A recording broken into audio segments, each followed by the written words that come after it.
Salut à tous, j'espère que vous allez bien et que vous êtes prêts pour un nouvel épisode passionnant. Et bienvenue sur la chaîne où l'on décrypte ensemble les grands enjeux du monde d'aujourd'hui. Aujourd'hui, on va s'attaquer à un sujet crucial pour notre avenir collectif. L'énergie en Europe, un pilier de notre quotidien et de notre économie. Notre continent dépend massivement des importations de pétrole et de gaz, ce qui nous rend vulnérables aux crises, aux fluctuations des prix et aux décisions de pays parfois très éloignés de nos frontières. Mais alors, qui détient vraiment les clés de notre approvisionnement énergétique? Qui contrôle le robinet qui alimente nos foyers et nos industries? Est-ce la Russie, le Moyen-Orient ou bien d'autres géants méconnus qui tirent les ficelles dans l'ombre? On va parcourir ensemble les plus grandes réserves mondiales de pétrole et de gaz et découvrir qui possède vraiment ces ressources stratégiques. On va aussi voir, chiffres à l'appui, combien de temps chaque pays pourrait, à lui seul, alimenter toute l'Europe en énergie, si c'était nécessaire. Prêt pour ce tour du monde énergétique, à la découverte des coulisses de notre dépendance? Installez-vous confortablement, c'est parti! Premier arrêt, la Russie, le voisin incontournable. Avec 107 milliards de barils de réserves prouvés, la Russie est un poids lourd du pétrole mondial. Si elle devenait notre unique fournisseur, elle pourrait couvrir la consommation européenne pendant environ 22 ans. Cette dépendance explique la difficulté de s'en passer, même en période de tension. Les alternatives sont rares à cette échelle, d'où la complexité des sanctions et des efforts de diversification. Malgré tout, le pétrole russe continue d'influencer les marchés européens, directement ou indirectement. Regardons la Norvège, partenaire stable et démocratique. Ces 8 milliards de barils de réserve sont impressionnants pour un petit pays, mais à l'échelle européenne, cela ne couvre qu'environ 19 mois de consommation. La Norvège est essentielle pour l'Europe, surtout en cas de crise, mais ne peut remplacer la Russie sur le long terme. Sa production plafonne et ses capacités sont limitées. L'Europe doit donc chercher plus loin pour sécuriser son approvisionnement. Direction l'Arabie Saoudite, pilier de l'OPEP et géant du pétrole. Ce pays, au cœur de la péninsule arabique, façonne l'économie mondiale depuis des décennies grâce à ses ressources inégalées. Son influence s'étend bien au-delà de ses frontières, impactant les marchés et les politiques énergétiques de la planète entière. Avec 267 milliards de barils, ses réserves sont plus de 2 fois supérieures à celles de la Russie. Ce trésor souterrain fait de l'Arabie Saoudite un acteur incontournable, capable de peser sur les prix mondiaux et de garantir un approvisionnement stable à ses partenaires. Si elle alimentait seule l'Europe, elle tiendrait plus de 55 ans. Mais cette puissance énergétique n'est pas illimitée.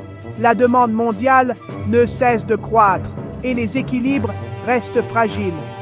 Le Royaume doit aussi répondre à la demande asiatique qui explose tout en satisfaisant ses propres besoins internes, de plus en plus importants avec le développement du pays. Miser sur l'Arabie Saoudite, c'est échanger une dépendance contre une autre, avec tous les risques géopolitiques que cela implique. Les relations internationales deviennent alors un jeu d'équilibre délicat où chaque décision compte. La stabilité de la région reste un enjeu majeur, car la moindre tension peut bouleverser l'approvisionnement et faire flamber les prix du pétrole à l'échelle mondiale. L'Europe doit donc jongler entre opportunité et prudence, cherchant à diversifier ses sources tout en assurant la sécurité énergétique de ses citoyens face à un avenir incertain. Cap sur le Canada, géant discret grâce à ses sables bitumineux. Avec 168 milliards de barils, il pourrait alimenter l'Europe pendant 34 ans. Mais l'essentiel de son pétrole part vers les États-Unis et l'acheminer en Europe nécessiterait d'énormes investissements logistiques. De plus, l'extraction est coûteuse et controversée sur le plan environnemental. Le Canada est donc une option solide, mais complexe à mettre en œuvre. Il faudrait une volonté politique forte pour en faire un pilier de l'approvisionnement européen. Retour au Moyen-Orient avec l'Irak, riche en pétrole mais miné par l'instabilité. Ces 145 milliards de barils pourraient couvrir près de 30 ans de besoins européens. Pourtant, guerres et divisions internes freinent son développement. Le potentiel est énorme, mais la sécurité et la stabilité restent des obstacles majeurs. Pour devenir un fournisseur fiable, l'Irak doit d'abord garantir la sécurité de ses infrastructures. L'Europe surveille ce marché, mais reste prudente. L'avenir dépendra d'une amélioration durable de la situation politique. Focus sur la Libye, premier détenteur de réserves pétrolières en Afrique. Avec 48 milliards de barils, elle pourrait alimenter l'Europe pendant 10 ans. Son pétrole est de grande qualité, mais l'instabilité chronique rend l'approvisionnement incertain. Les conflits internes bloquent régulièrement la production et l'exportation. Si la Libye retrouvait la stabilité, elle redeviendrait un pilier énergétique pour l'Europe. Pour l'instant, c'est un pari risqué. Passons au gaz naturel, où la Russie règne en maître. Avec 38 000 milliards de MEM3 de réserve, elle pourrait fournir l'Europe pendant 95 ans. Cette dépendance explique la crise énergétique lors de la coupure des flux russes. Remplacer un tel fournisseur est un défi colossal. L'Europe s'est tournée vers le gaz naturel liquéfié et les renouvelables, mais la transition est longue. La Russie reste un acteur incontournable, même à distance. Diversifier les sources est devenu une priorité absolue. La Norvège est devenue le premier fournisseur de gaz de l'Europe après la Russie. Ses 2800 milliards de MEM3 de réserve couvriraient 7 ans de consommation européenne. C'est une solution de transition, mais pas durable à long terme. La Norvège joue un rôle clé, mais ses capacités sont limitées. L'Europe doit donc élargir sa palette de fournisseurs. La diversification est la seule voie pour sécuriser l'avenir. Place au Qatar, champion du gaz naturel liquéfié. Ces 24 700 milliards de M3 de réserve pourraient alimenter l'Europe pendant 60 ans. Le Qatar a déjà des contrats avec l'Asie et réorienter ses exportations vers l'Europe prendra du temps. Les investissements dans de nouvelles infrastructures sont longs et coûteux. Le Qatar est une solution d'avenir, mais pas immédiate. L'Europe doit donc anticiper et diversifier ses contrats. Les réserves mondiales sont immenses, mais la sécurité énergétique ne se résume pas à des chiffres. Derrière les statistiques impressionnantes de pétrole, de gaz ou de charbon se cachent des enjeux bien plus complexes. Il ne suffit pas d'avoir des ressources en abondance pour garantir l'approvisionnement d'un pays ou d'un continent. Les infrastructures, la logistique et la géopolitique sont des facteurs décisifs. Acheminer l'énergie là où elle est nécessaire demande des réseaux fiables, des ports efficaces et des lignes électriques sécurisées. La moindre faille dans cette chaîne peut provoquer des ruptures majeures. Un pays instable, même riche en ressources, ne sera jamais un fournisseur fiable.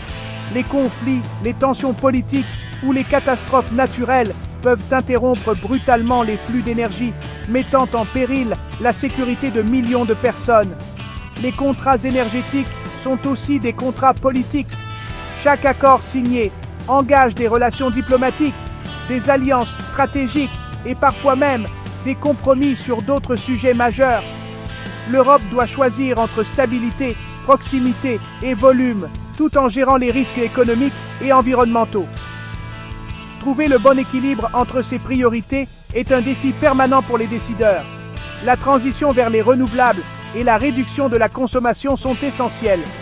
Investir dans l'innovation, améliorer l'efficacité énergétique et encourager les comportements responsables sont des leviers incontournables pour l'avenir. Diversifier, investir localement et anticiper les crises, voilà la clé. Il s'agit de renforcer la résilience des systèmes énergétiques face aux imprévus, tout en créant des opportunités économiques pour les territoires. La sécurité énergétique, c'est avant tout une question de stratégie et d'adaptation. Elle exige une vision à long terme, une coopération internationale et une capacité à évoluer face aux nouveaux défis du monde moderne.